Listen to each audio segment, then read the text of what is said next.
todas as abordagens dele, e ele nos traz uma visão da psicologia transpessoal, que é uma visão biopsicossocial e espiritual. Então é uma visão da psicologia transpessoal consciencial. Ela vem justamente estar baseando primeiro no arquétipo primordial, que é o Criador do Universo, é Deus. Tem como referência os arquétipos que a humanidade conheceu, e dentre essas referências, principalmente o Cristo Jesus, que é o maior psicólogo da humanidade. Também nós trabalhamos com este livro Saúde Espiritual, ou seja, saúde das emoções, que vem justamente trabalhar essa visão de que nós temos um corpo, mas somos muito mais do que um corpo. Nós temos uma estrutura de pensamento, mas somos muito mais do que os nossos pensamentos. Nós viemos de uma história socioafetiva, sociocultural, mas nós somos muito mais do que a nossa história. E este outro, inteligência das emoções, que também vem trabalhar diversos tipos de manifestação da nossa inteligência. Bem, para quem não nos conhece, meu nome é Lacordaire e profissionalmente eu sou psicólogo, com especialização na área da neurolinguística, da neuropsicologia, e sou um dos diretores do Instituto Brasileiro de Plenitude Humana. E faço parte dessa equipe técnica do Plenitude Humana, e nós temos já agora na nossa programação 2 lives por semana, e cada live com uma abordagem diferente e com uma finalidade, que é a missão do Plenitude Humana, é auxiliar as criaturas no seu processo de autodesenvolvimento dentro dessa visão enquanto ser imortal que todos nós somos. Vamos, nessa live de hoje, estarmos trabalhando o assunto como desenvolver o auto-amor e o alo-amor, ou seja, o amor ao próximo. O auto-amor, o amor que você tem por você. Amar é cuidar, amar é zelar, amar é respeitar, se autovalorizar. E o amor que você tem por ter amor por você, você vai espargir esse amor ao outro também. Porque a semelhança da flor, para que ela possa perfumar o jardim, ela se perfuma primeiro. Então daí vamos perceber a importância que tem de eu me auto-perceber nessa relação. Ok? E aqueles que desejarem poderão fazer suas perguntas pelo YouTube. Tá? Se você está me ouvindo bem, dá um joinha aí, veja se o som está chegando bem, a imagem está chegando muito bem aí. Isso, pode dar um sinal aí, dar um joinha, ou apertar o sininho aí. E outra, convida outras pessoas para estarem conosco nesta live, ou depois você vai copiar o link e repassar as pessoas das suas relações. Tá bem? Então vamos perceber primeiro o seguinte, olha. O ser humano, ele pensa, sente e age. Porém, ele se manifesta de forma unificada, pensando, sentindo, agindo. Por quê? Pensamento, sentimento e vontade. A vontade, ela é inerente à nossa identidade essencial enquanto espírito imortal. Agora, quando nós estamos no movimento de superficialidade, que é o movimento do ego, nós temos o desejo. Eu tenho o desejo de mudança, que é diferente da vontade. No desejo da mudança, muitas vezes eu não estou disposto a abrir mão dos meus ganhos secundários, ou sair daquela zona de pseudo-conforto, que não é uma zona de conforto. Então a vontade, pelo contrário, ela é ativa, ela é operante, você se determina, você está disposto a abrir mão plenamente dos ganhos secundários para alcançar os seus objetivos. A pessoa que age com a força da vontade, ela age como a própria palavra da moderna administração, com proatividade. Que é uma pessoa que age proativamente? Primeiro, é aquela pessoa que sabe quem ela é para si. E quem ela é nos seus diversos papéis, o papel de pai, de mãe, de avó, de professor.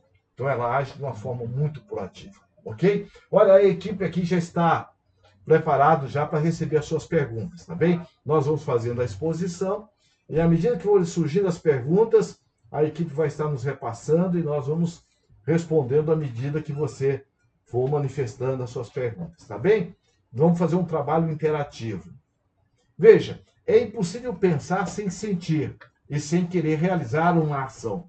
Somente no plano abstrato ou didaticamente é possível fazer essa divisão. Ou seja, muitas vezes você ouve alguém dizer, foi sem pensar. Não, nada é sem pensar. Então, nós pensamos e agimos.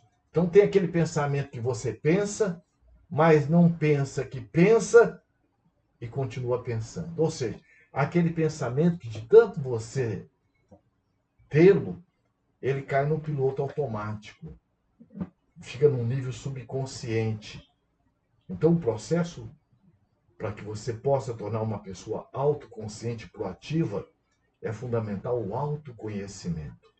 Autoconhecimento é você perceber o que você faz muito bem, quais são suas conquistas, que atividades você hoje realiza com entusiasmo. Isso que você faz bem e que você realiza com entusiasmo é porque você treinou para isso. Então, todo e qualquer desenvolvimento de virtudes é fruto de conquista, é fruto de treino. Então, é muito importante para que eu possa estar mudando os meus padrões mentais, mudar minhas atitudes, é importante que eu busque perceber a minha estrutura de pensamento. Como nós colocamos lá na outra live, como lidar com a ansiedade, um dos fatores primordiais para que você possa estar se ajudando é você se autorresponsabilizar, você se autoassumir. Nunca colocar no outro ou nas situações a responsabilidade pelo que você pensa, pelo que você sente, pelo que você fez, pelo que você faz e pelo que você quer fazer. Então é muito importante você estar sempre se oportunizando. As coisas mais importantes que você faz bem hoje, nós erramos muito. Andar é importante? Fundamental. Você não lembra os tombos que você levou para você aprender a andar. E o que é o tombo para o nosso cerebelo? É uma experiência. Então, o que é que vem a ser para nós, dentro dessa visão proativa da psicologia transpessoal, os nossos equívocos, os nossos erros? Uma experiência, nos convidando a refletir, a analisar e aprender de forma diferente. Então, o pensamento vai despertar um sentimento, e o pensamento e o sentimento ele vai estar atuando neuroquimicamente desse grande laboratório que é o nosso cérebro e que vai mexer com todas as nossas sensações, com todo o nosso metabolismo e que vai criar um campo energético mental, a nossa energia mental.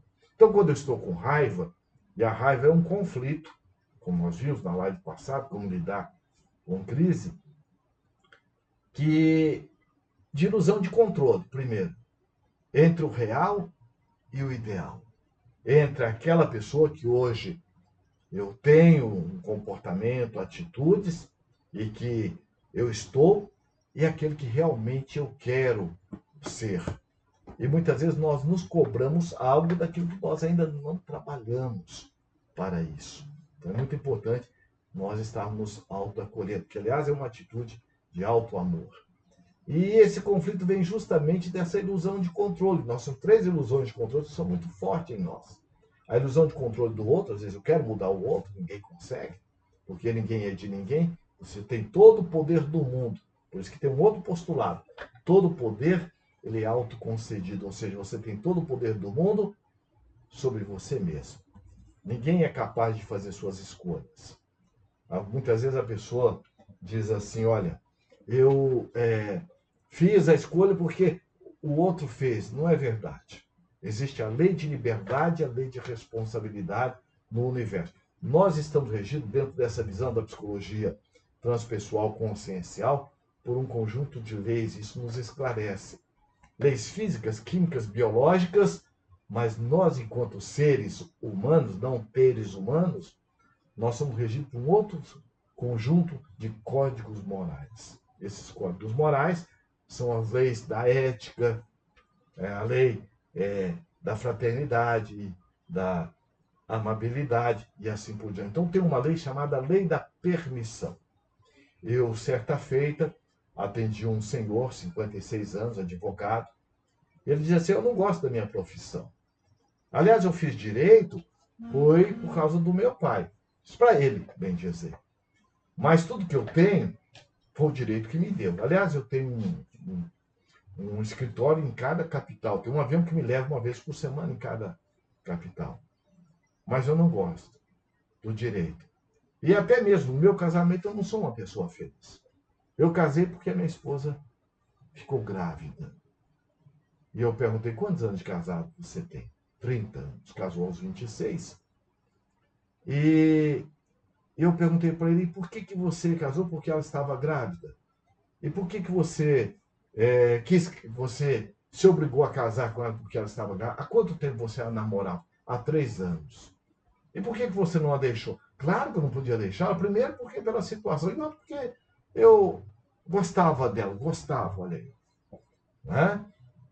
E o direito? Ah, o direito foi porque meu pai é quem quis, eu perguntei. Mas se você não fosse fazer direito, o que você faria? Ah, eu não sabia. Então eu comecei a questionar as próprias crenças dele, que são crenças que inibem o nosso potencial criativo de eu me auto-amar. Amar é valorizar, amar é respeitar, amar é buscar se entender, amar é se auto-acolher, amar é se permitir. Aí ele foi e disse, eu fiz por causa do meu pai. E eu perguntei, mas escuta, foi seu pai que fez o vestibular? Não, claro que fui eu. E seu pai que fazia suas provas, como é que você era na faculdade? Não, aliás, eu era um dos melhores alunos. Então você fez por causa do seu pai? E se você não quisesse fazer o vestibular? Você quisesse sabotar o vestibular? Você poderia? Claro. Então você fez quem que realmente quis que você fizesse? Ele foi e disse, mas eu nunca tinha pensado desse jeito. Então isso é autorresponsabilização. É uma das grandes bases para o auto-amor. A pessoa se auto-acolher, se auto-assumir. E ele foi e disse, olha, eu nunca tinha pensado desse jeito. Eu disse, e outra coisa, você mais ainda. Por que você não casou com a tua esposa? Porque eu não poderia deixá-la na mão. Então isso é um processo de responsabilidade, de maturidade ou não? Dizia, claro que é. Pois é, olha, eu não pensava desse jeito. Então muitas vezes a pessoa não se autovaloriza. Ela não se percebe enquanto agente das próprias ações.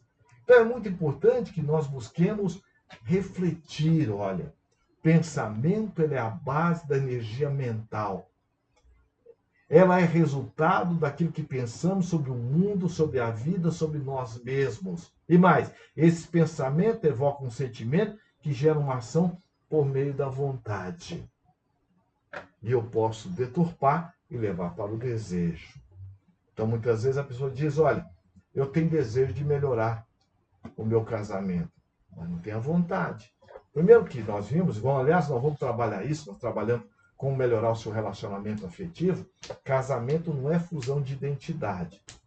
Casamento é igual lua e terra. Aliás, todo e qualquer interrelacionamento, cada um é cada um. E ninguém é de ninguém, como diz Gibran Khalil Gibran, né, no livro Profeta. Então, o que vem a ser realmente o amor? Então, veja, o amor, ele é o antídoto para todos os nossos males. Veja,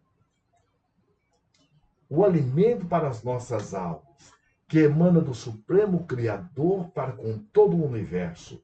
Assim como o desenvolvimento de todas as virtudes, amar é treino. Então, qual que é a melhor forma de eu manifestar o meu amor?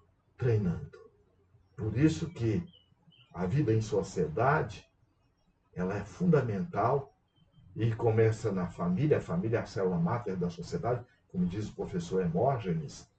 Então é importante nós estarmos treinando a expressão do amor. Então veja, olha, assim como o desenvolvimento de todas as virtudes, amar é treino, o qual o grande psicólogo da humanidade, ninguém se compara com ele. Ele é tão grande que a história da humanidade não o coube. Ele a dividiu antes dele e depois dele. Ninguém contou história como este homem. Ninguém amou como este homem. Ele veio falando de coisas muito simples e tão profundas, porque, aliás, há um pensamento da psicologia tibetana que diz assim, Simplicidade é a complexidade que se resolveu.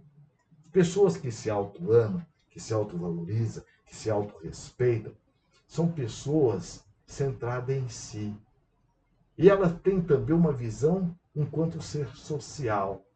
Então é aquela pessoa que ela fala com simplicidade, mas com profundidade. O simples não quer dizer que não tenha qualidade. Pelo contrário, o grande psicólogo da humanidade, o médico de todas as almas, como diz o poeta, ele falava com simplicidade, falava do pão, do peixe, da pedra, construiu cada metáforas, parábolas extraordinárias. Assim como a nossa avó contava história para nós, e a história ela tem um fator estruturante da nossa personalidade, como diz Carl Gustavo Jung. E elas acionam as histórias, os modelos, os símbolos, a algo de tão profundo no nosso inconsciente coletivo. Então, o Cristo, o maior psicólogo do mundo, veio nos exemplificar como vivenciar o amor, olha, na sua plenitude como um peregrino do amor. E que o vivenciou em toda a sua plenitude, nos deixando essa profunda diretriz: amar o próximo como a si mesmo.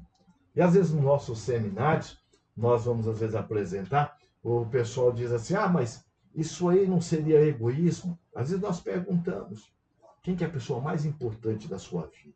Já ouvimos de tudo. É filho, é o marido, é o neto, nunca ouvimos falar que é a sogra, não sei porquê, mas sempre ouvindo e focado no outro. Então é importante perceber que eu sou a pessoa mais importante da minha vida. Porque somente eu posso fazer as minhas escolhas e mais ninguém.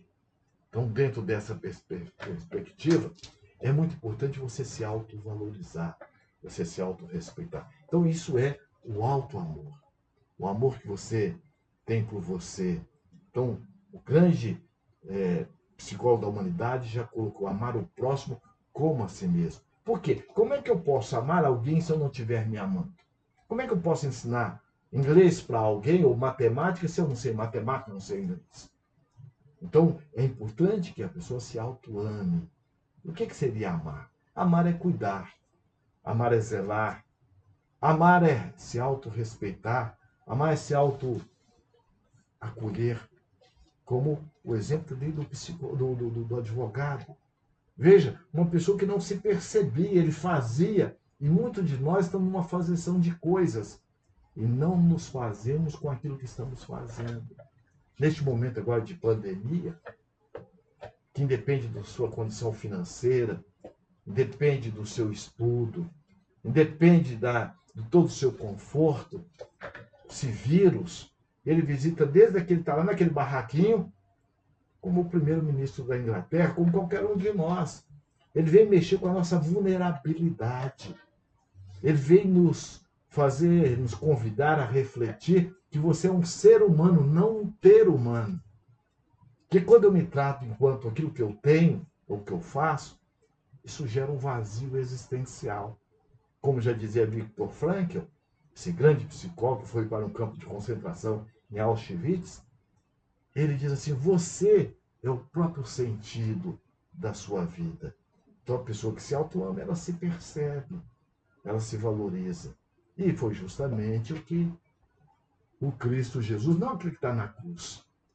Carl Gustavo Jung trabalha e faz uma análise sobre os ensinamentos do Cristo Jesus como um profundo tratado de psicologia, de sociologia, de antropologia. Ele dá profundas lições. Aliás, é o maior.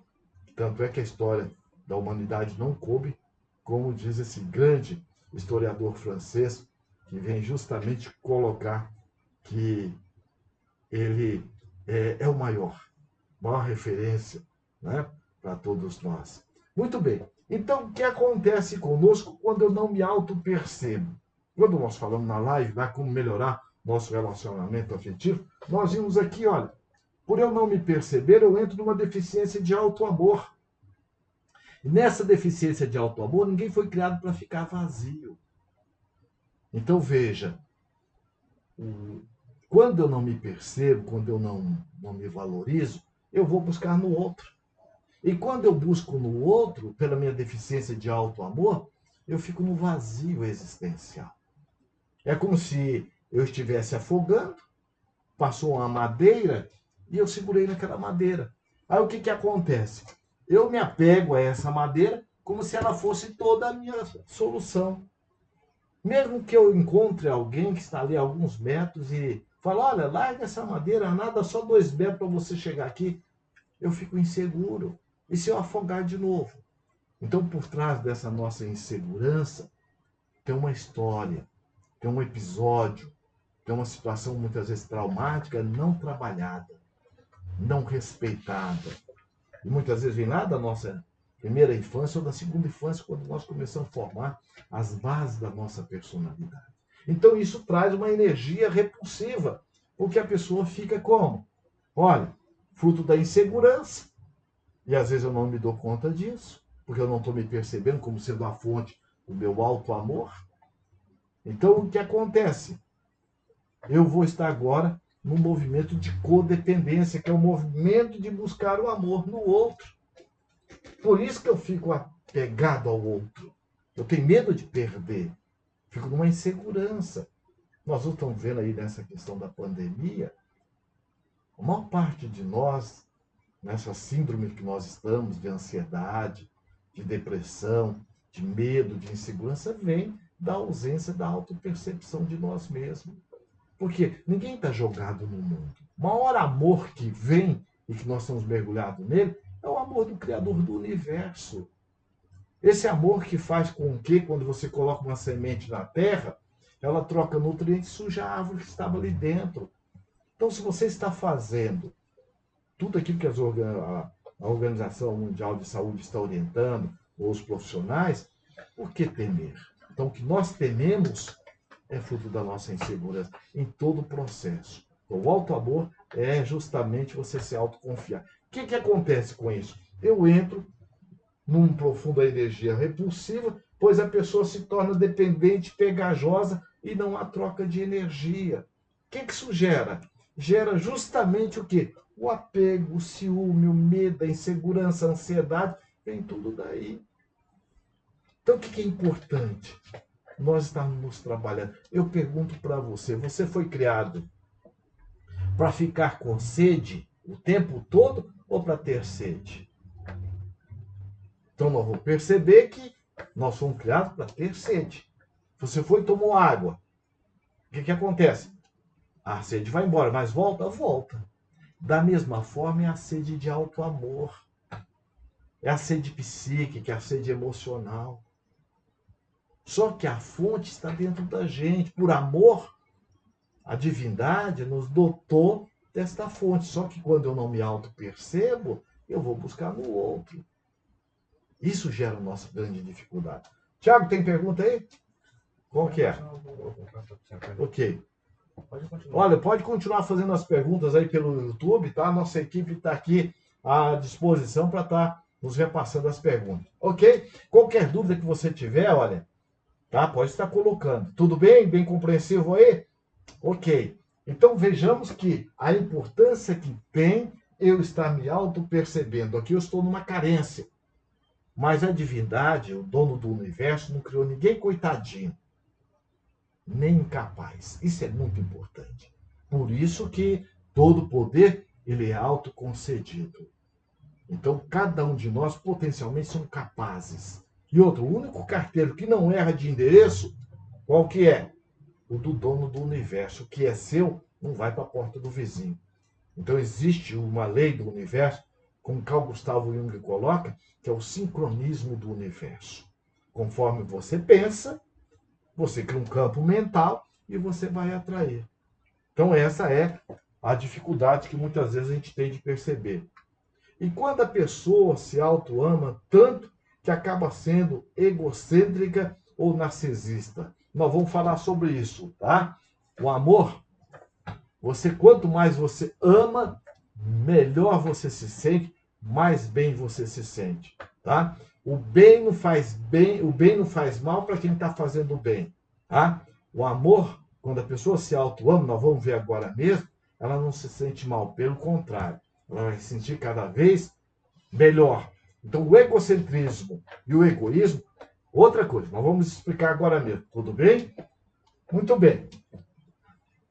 Como trabalhar isso conosco? Então, nós vamos perceber aqui que, na maioria das vezes, nós temos um padrão mental fruto do nosso processo socioeducativo de obrigação. Então, a vida, ela não é de obrigação, ela é de responsabilidade amorosa. O amor, ele é brando, nós vimos, o amor ele é sereno, o amor ele não é invasivo, o amor ele é responsável. Então, o amor não critica, o amor não censura, o amor respeita. Partindo do princípio que ninguém é coitadinho nem incapaz, então, potencialmente, todos somos capazes. Todos.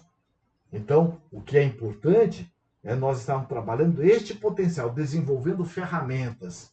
Por isso que o autoconhecimento, ele é fundamental. Então, é muito importante você buscar uma ajuda, buscar uma leitura que faça com que você entenda a sua estrutura de pensamento e que você possa mudar. Então, dentro deste padrão de obrigação que às vezes nós trazemos conosco, que é justamente fruto do nosso mapa interno, na primeira live que nós fizemos, vem justamente falar dessa postura que nós temos, psíquica e emocional, fruto das nossas crenças e valores. Então, nós vamos perceber aqui um gráfico do amor condicional aos outros na relação com o cônjuge, com os filhos, com os pais, com os parentes. Então, veja, nós temos conosco, uns mais, outros menos, crenças limitadoras. E temos crenças proativas, crenças essenciais. O que são as crenças limitadoras? São aquelas que inibem o nosso potencial criativo. Ah, eu não dou conta, ah, eu não consigo, ah, eu tenho o quê? Como o cérebro trabalha por associação, comparação, generalização e eliminação, conforme eu falo, eu me estimulo neuroquimicamente. Então, ah, você tem que, e às vezes a gente ouvia lá na infância, ah, você tem que fazer tarefa, olha, você tem que ir ajudar a arrumar casa, olha, você tem que. Então, esse tem que, o nosso psiquismo já registra como obrigação. Então, veja, eu tenho que amar, porque senão ela pode arrumar outro, senão ele pode arrumar outra, senão meus filhos não vão gostar de mim. Ó, eu tenho que, ó, eu tenho que tratar bem, porque senão... Então, veja que a minha direção está focado no outro, e não em mim mesmo. Veja, eu tenho que fazer o melhor, porque senão, ó, eu tenho o quê? É obrigação. Eu quero fazer o melhor.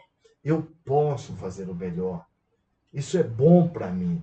Aí é completamente diferente. Olha, eu preciso ser bom, eu preciso ser boa com ele ou com ela. Então, não estou focado em mim. Todo o meu processo está focado no outro, como um advogado. Estava focado no pai, nos outros, ele não se autovalorizava. Embora fazendo tudo que deve ser feito, porque a atitude que ele tomou de não abandonar a companheira aos 26 anos, ele tomou uma atitude consciencial de autorresponsabilização, mas ele tinha um padrão de não se perceber e não acessar a lei do universo, que é a lei de permissão. Então, o que acontece? É uma obrigação de amar, de ser bom, de ajudar e ser útil ao outro. Então, não me vejo como sendo o que é bom para mim, porque eu quero. Isso gera em nós dois movimentos, que vai gerar um ciclo vicioso. Ciclo vicioso é um processo de retroalimentação. O que acontece? Um de desamor por nós mesmos. E o outro, justamente, ó, eu entro nesse processo de desamor por mim mesmo, eu entro numa autoanulação das minhas vontades para servir e ser útil ao outro. Então veja que todo o meu foco está no outro. Embora eu esteja fazendo o melhor, mas eu estou focado no outro. Aí o que acontece? Mais cedo ou mais tarde, o que vai acontecer? Olha, ocorre uma saturação, resultando o quê? Em cobrança de reconhecimento. Né? Às vezes, minha sogra fez uma viagem, e quando ela chegou, meus filhos eram tudo adolescentes, chegou, e aí, meus netos, vocês sentiram falta da avó? E ficou aquele silêncio. E ela foi mexer com o adolescente. Vocês não sentiram a falta da avó? Aí um deles foi dizer, ô vó, foi muito bom a senhora ter viajado. Porque nós ficamos tão à vontade, nós fizemos o nosso lanche, não tinha aquela coisa, come meu neto, come, se você não gosta de mim. Então a gente vai perceber que muitas vezes nós estamos numa estrutura de pensamento, embora bem intencionado, mas mal direcionado, voltado para o outro. Então isso gera uma instabilidade na relação conosco, com o outro e com a vida. No outro comportamento, veja, eu entro numa energia de pseudo-amor para com o outro e para com. Veja, eu vejo o outro como um necessitado, ó. É o coitado. Porque eu sou bom, só que eu não me dou conta disso. Isso está no nível subconsciente, porque quando eu quero fazer pelo outro, eu estou o tratando como capaz ou incapaz. Então ninguém tem como fazer pelo outro. Nós temos sim um compromisso afetivo, moral, ético de auxiliar. É o que o seu anjo de guarda faz por você. Ele não vai te carregar. Ele não vai tirar de você aquilo que é da sua responsabilidade. Senão você não vira anjo de guarda também. Então, senão você não cresce. Então, nesse movimento, ó, eu entro nos padrões, olha, do martírio, do bonzinho, na busca de atender todas as necessidades do outro, sem colocar limite. Agora, o limite, ele é amoroso. O limite, ele não é para inibir a relação, pelo contrário. O limite é para ampliar. Vamos jogar bola no 20º andar de um edifício. Só que não tem parede de volta. Você quer ser o goleiro? Só de olhar assim, o que você sente? Agora, coloca a parede de volta. Então, o limite é muito importante. Olha, meu filho, eu amo você. Não amo essa sua atitude de você chegar gritando comigo. O que está acontecendo? Isso é limite. Isso é uma atitude de auto-amor e de amor, de amor ao outro. É muito importante o limite. Aqui, no processo da obrigação, não. Aí, o que acontece? Quando a pessoa não faz, olha, veja, ou pensa em não fazer, ela entra no movimento de culpa. Ah, mas eu digo, por quê? Ela está numa crença limitadora de tem que fazer, que tem que servir. E ela não se percebe. Então, o que acontece? Olha, há uma relação com o outro, se torna um peso, e é verdade, na nossa relação com o outro, ela fica pesada, porque você está sendo o pseudo-mártir, aquele que quer fazer tudo pelo outro. Ó. E o que acontece? Torna-se um peso, a pessoa busca fugir ou lhe traz muita amargura e insatisfação. Aí vem justamente o corpo falando. Tem um livro muito interessante, O Corpo Fala. Dr. Pierre Vaio foi o diretor do, do Centro da Paz, né, da Unipaz, em Brasília. Então vejamos que ele trouxe a psicologia transpessoal para o Brasil. Então ele fala, olha, a pessoa que tem esse padrão, o que acontece? Aqui nós temos o quê? Muitas vezes a pessoa que tem esse padrão de carregar o outro tem problema de coluna, cefaleia, artrite, artrose, prisão de ventre, uma série de coisas em função do que tem que. Então, como está nos ajudando? Aí veja, o amor incondicional a outros cônjuges, veja, por eu estar me auto-amando, certo? Oi? Não é para você ler em voz alta.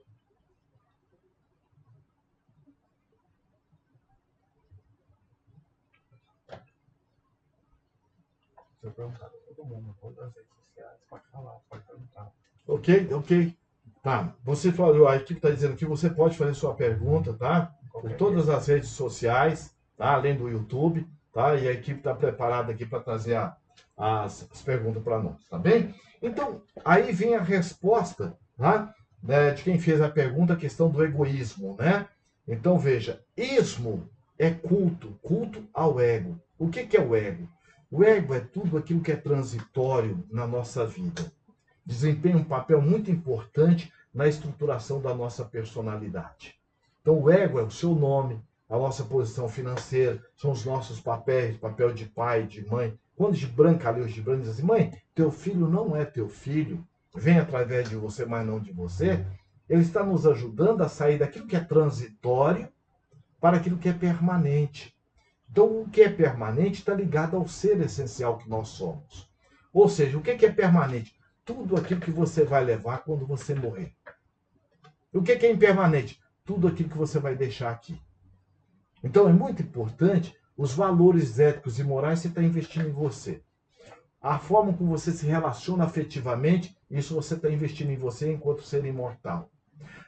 A sua postura ética, sua postura moral, que é justamente fazer ao outro que você gostaria que fosse feito a você, que esse grande psicólogo da humanidade colocou, que é o Cristo Jesus, isso são valores permanentes. Aliás, todo o seu ensinamento vem permeado de valores permanentes. Então, o auto-amor vai estar agora, a pessoa entra num processo de conscientização sobre o quanto é bom amar, ajudar, servir, ser útil ao outro. Então, aqui ela entra numa autoconsciência. Aí sim. Então, o egoísmo é eu querer algo para mim prejudicando alguém. É culto ao ego. Então, o egoísmo é eu querer algo prejudicando alguém. Falta de consciência social. Por exemplo, você vai perceber, esses nossos irmãos estão aí fazendo desvio de verba pública. Não estão pensando naquele indivíduo que está ali morrendo por causa da falta de um respirador, como nós estamos vendo o que aconteceu em vários estados, como lá no Amazonas. Então, nós vamos observar que isso é falta de consciência social. E a consciência social, ela é fruto da autoconsciência. Eu saber que a dor que bate na porta do vizinho bate na minha também. A minha diferença de você, veja, só é enquanto ser individual, mas nós temos as mesmas necessidades. Então, quando eu penso desta forma, eu penso também no outro. Agora, eu penso no outro como sendo capaz tanto quanto a mim. E vou buscar agora me ajudar. Dentro dessa perspectiva, o auto-amor, o alo-amor, que é o amor ao outro, o amor que você tem pelo seu filho, o amor que você tem pelo seu companheiro, isso é muito importante. Parte primeiro do auto-amor. Né? Então, o que acontece? O amor para si mesmo e o amor ao outro, colocando limites e sentindo compaixão. O outro é digno e responsável pela própria vida. Olha a diferença. Então, quando você coloca limite, meu filho, eu amo você. Agora, não amo essa sua atitude. O que você está fazendo? Você está colocando limite. Então, amar é cuidar, amar é zelar, amar é orientar, amar é respeitar. Então, você faz isso, o que acontece? Há uma leveza na relação com o outro, libertando-se da obrigação, da culpa, das cobranças, da amargura e da insatisfação. Olha como é importante você estar trabalhando o auto-amor. Aqui é uma pergunta: por que o indivíduo tem a tendência a recusar, negar determinados padrões quando identifica em si próprio? Muito importante essa pergunta, não é? Porque nós temos dificuldades, porque nós temos um padrão, uma crença limitadora, principalmente quem tem a síndrome do Superman ou da Mulher Maravilha. Você não pode chorar. Quem chora é fraco. Quem, olha, engole seu choro, ou manteiga derretida. Então isso vem muito das nossas crenças limitadoras. Porque como é que eu posso estar melhorando a minha vida e as minhas relações se eu fujo de reconhecê-las? É igual eu tenho uma empresa. Eu lhe contratei, você é meu consultor. O que você vai me mostrar para eu levantar a empresa que estava indo quase à falência? O que eu fiz de certo ou de errado? É claro que você vai me mostrar o que eu fiz de errado. Agora, se você chega dizendo, como é que pode? Você é burro, olha o que você foi fazer, olha o que está acontecendo com a empresa. Eu vou ter dificuldade de aceitar. Então é muito importante nós estarmos revendo isso sem crítica, sem censura. Agora, se você chega e diz assim, olha, você foi muito inteligente até esse momento e nessa questão, mas você é muito inteligente, olha onde você chegou com a empresa. Agora, isso aqui que você está deixando aqui na empresa, olha, isso aqui está levando a empresa à dificuldade. Então, se você pegar, assim como você agiu aqui, agir também aqui, ó, isso vai mudar. Eu pergunto, quem que não quer mudar quando a gente percebe dessa forma? Agora eu te pergunto, como é que você te trata? Na primeira situação ou na segunda? Normalmente a gente se trata se censurando, se criticando. Por isso que eu tenho dificuldade de aceitar as minhas dificuldades. Aí eu entro num padrão, não é, de prepotência, de orgulho, que vem de um padrão que está justamente aqui neste livro, olha aqui, ó, do perfeccionismo. E no padrão do perfeccionista, o que acontece? É aquela pessoa que tem uma dificuldade muito grande de lidar com as suas dificuldades, porque ela tem um padrão de que eu tenho que... olha o que é. O perfeccionismo, a pessoa perfeccionista é aquela que procura fazer tudo perfeito, certinho, sem o mínimo erro. Exige essa perfeição de si mesmo e das outras pessoas. E quando sai errado algo, como é comum acontecer, pois ainda está muito distante da perfeição, o perfeccionista não aceita o erro, culpa-se e pune-se por isso, quando ela é mesmo errar. Ou culpa e pune a outra, quando a outra pessoa praticou o ato errado. Então, essa é uma das dificuldades. Então, nós exercemos a nossa humildade.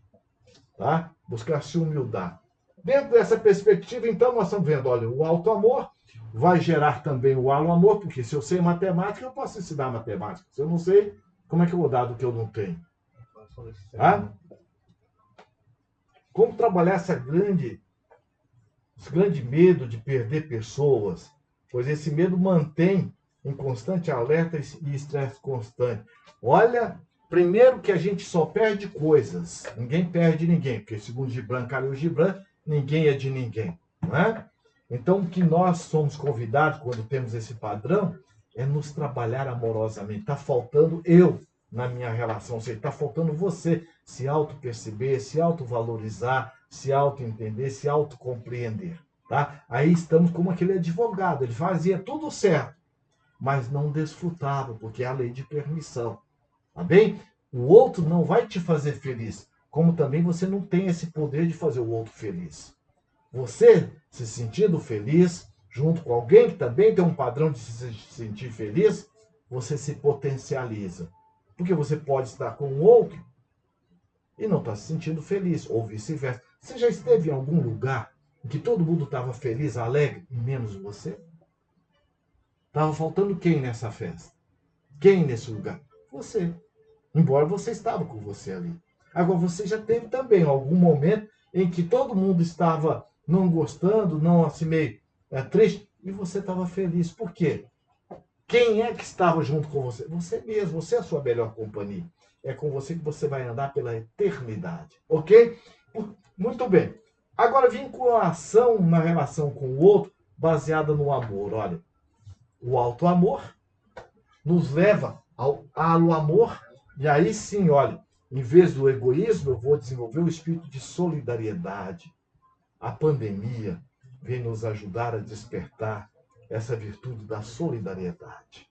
Na solidariedade, ser solidário é aquela pessoa que ela se coloca na posição de empatia na relação com o outro. E a empatia é estar com sem querer fazer pelo outro. Ela ajuda o outro. É diferente da simpatia. A simpatia eu sofro junto. Por exemplo, o bebê no berçário, o primeiro bebê, ele chora. Os outros bebês choram todos juntos, mas de quem que é a dor? Do primeiro. Na simpatia eu me desespero, porque eu não estou me percebendo quem eu sou na relação com o outro.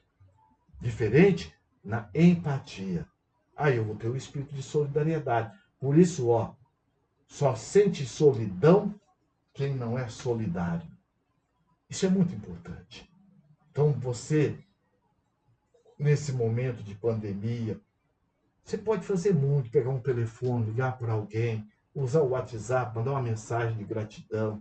Tem tanta coisa que a gente pode estar fazendo, não é verdade? Nesse espírito de solidariedade, o que acontece? O indivíduo ajuda o outro a se ajudar. Faz isso por consciência de si mesmo, olha, produzindo o verdadeiro vínculo que se baseia no amor. Porque o amor, este é o permanente. Então é tão importante que nós busquemos trabalhar isso, porque aqui eu tenho uma autopercepção de quem eu sou. Primeiro para mim mesmo. E quem eu sou na relação com o outro. O que isso vai nos levar? Então agora, para que nós possamos estar encerrando a nossa live, e entra depois nas nossas redes sociais, tá? www.plenitude.com.br, e você vai ver, olha, nós temos vários cursos que podem estar lhe ajudando.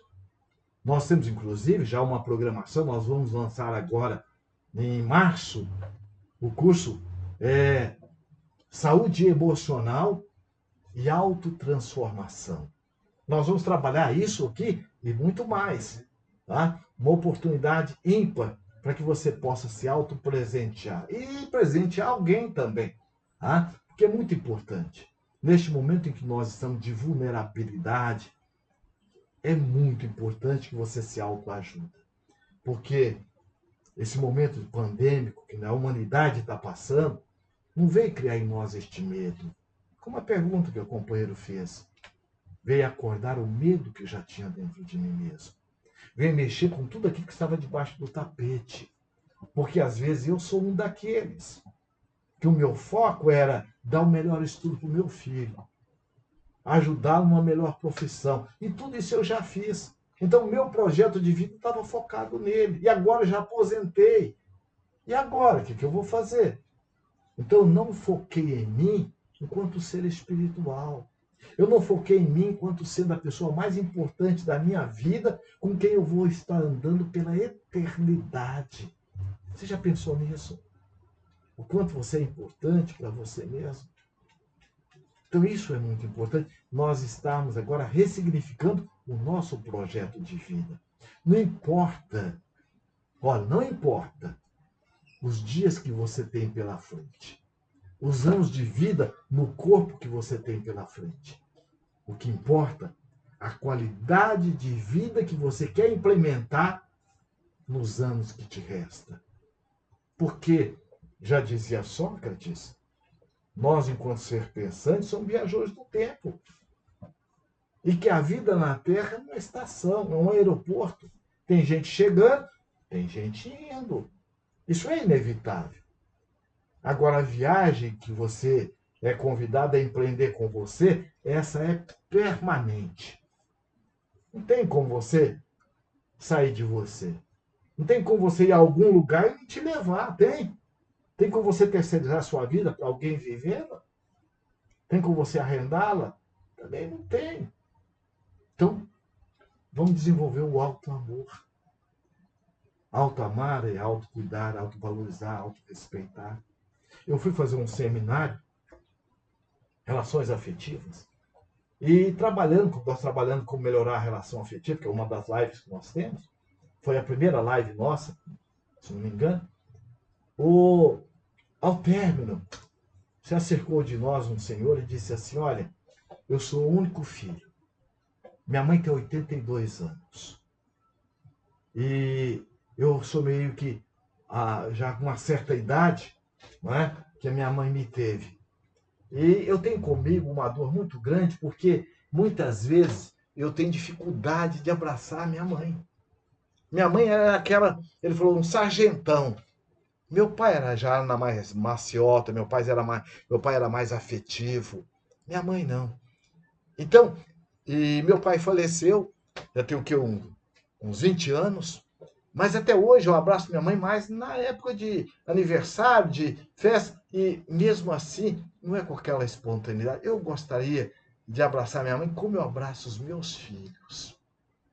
E como você colocou que há o real e há o ideal, então eu tenho uma mãe que eu estou ancorado lá, com o garoto da minha infância, e eu não cresci psicologicamente, afetivamente, refazendo a imagem que eu tenho da minha mãe estruturada dentro de mim, conforme você acabou de colocar. Falei, isso é verdade? Porque é uma música que você ouve, é um perfume que você sente, vai acordar o que está dentro da gente.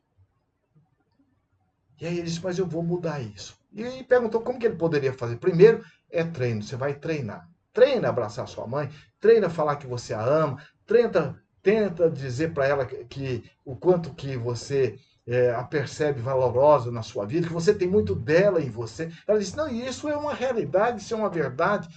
E é verdade. Na relação nossa, enquanto criança, quem que é o primeiro homem? É o pai. Quem que é a primeira mulher? É a mãe. Então a gente tem muito do pai, da mãe, da avó, dos professores na gente. Por isso que tem um pensamento da psicologia tibetana que diz assim: nós somos uma somatória de não nós. A síntese é pessoal. Ou seja, a síntese, o que eu quero levar para a minha fase adulta. O que eu tenho do meu pai que eu acho que deve ser ressignificado. O fato é que ele chegou no domingo, o seminário foi até domingo ao meio-dia, à tarde a mãe foi e disse, como sempre fazia, meu filho, você pode me levar na missa? Eu disse, pois não, mãe, eu levo. E quando ele foi, ele fez como ele sempre fazia. A mãe sentava na ponta de um banco e ele na outra, com aquele receio de... E de repente ele começou a olhar aquela velhinha com a mão no queixo, tremendo. E ele começou agora a fazer uma percepção. Isso é muito importante. Começou a refletir, analisar aquela mulher que tinha toda uma postura, como ele colocou, de sargentão, determinada. E agora até para tomar café tinha que ser na caneca, porque senão ela deixava cair pelas tremuras. Ele começou a ver aquela mão enrugada, aquela velhinha, e que ele tinha muito dela com ele. Foi desenvolvendo ali um profundo sentimento de afetividade. Olha o alto amor e o alo amor. E ele começou a perceber que a sua mãe, o jeito dela fazer carinho com ele, era na roupa bem passada, era na comida que ele gostava.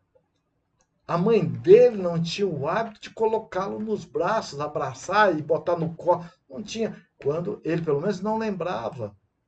E ali ele começou a dizer assim, olha, começou a passar um filme na minha mente. Eu comecei a viajar nas asas do pensamento e comecei a ver os meus aniversários. A minha mãe, ela parecia que o aniversário era dela, do jeito que ela arrumava e tudo. E aquilo foi me dando uma vontade de abraçá-la, de agradecer, dizer o quanto que eu a amava, e que eu fui arrastando no banco devagarzinho, devagarzinho. Quando eu encostei nela, uma sensação de uma energia que me trouxe completude. E é verdade. Os estudiosos das relações afetivas, a criança, quando ela está dentro do ventre da mãe, ela estabelece um vínculo profundo. E quando a criança nasce, ela perde o cordão umbilical. Mas nesse período gestacional, ela vai criar esse vínculo psíquico, energético. Por isso que quando a mãe está dormindo, faz barulho, ela não acorda. A criança geme, ela acorda. E esse vínculo, ele permanece pela eternidade, porque o bem não tem vencimento. Então, naquele momento, ele sentiu agora o campo mental, psíquico dele, afetivo, com o campo psíquico mental da mãe. Naquele momento, ele estava ressignificando crenças e valores, num simples gesto. E aí ele diz que veio uma vontade tão grande de abraçar a mãe, mas veio também o medo. Aí ele lembrou da criança, porque medo, rejeição, abandono, sentimento de incapacidade não é do adulto, é da criança. Aí o que acontece? Ele falou assim, não vou nem olhar para ela, porque se ela me der uma bronca... E ele levou o braço por trás assim, e ele falando, como quem não queria nada, eu fui aconchegando-a, aconchegando de tal forma que parecia que o meu corpo se fundiu com o corpo dela. E é verdade. Naquele momento, energeticamente, psiquicamente, ele estava ressignificando todo um campo energético, mental, socioafetivo. E aí, quando ele olhou, a mãe estava meio que chorando. Ele foi e perguntou para ela, mãe, a senhora está emocionada com o sermão do padre? Ela foi e disse, não, meu filho. Eu estou emocionado porque é a primeira vez que você me abraça como você está me abraçando agora. Você pode fazer isso de outras vezes, meu filho? Então, quanto de nós estamos ancorados numa energia de separatividade por não reconhecer o nosso alto amor e o alo amor? Por isso essa importância. O alto amor, ele vai gerar uma energia atrativa e eu passo a ver o outro numa relação muito mais profunda, numa relação em que passa a me ajudar agora, certo? A ter uma percepção da minha independência e interdependência, ou seja, da minha autonomia. E, ao mesmo tempo, um movimento de dar e receber amor. Dá primeiro para mim, e assim como a flor que se autoperfuma, ela também vai perfumar o jardim. Então, nesse momento, eu me percebo e percebo também a importância do outro na minha vida. Foi o que aconteceu com ele. Ele passou a perceber agora a mãe de uma forma diferente, como aconteceu também com aquele advogado, que disse, nossa, meu pai é tão valoroso, só que ele falou, olha, perdi muito tempo, porque meu pai já viajou para além do arco-íris. Então, antes que seu ente querido viaje para além do arco-íris, fale do seu amor, fale da sua gratidão, porque você tem uma leitura, ó, a pessoa mantém a sua independência, pois o amor que ela se dá lhe basta. E, ao mesmo tempo, se abre a interdependência, que é um movimento de troca de energia amorosa com o outro. O que isso gera, gente? O que isso produz em nós e na relação com o outro?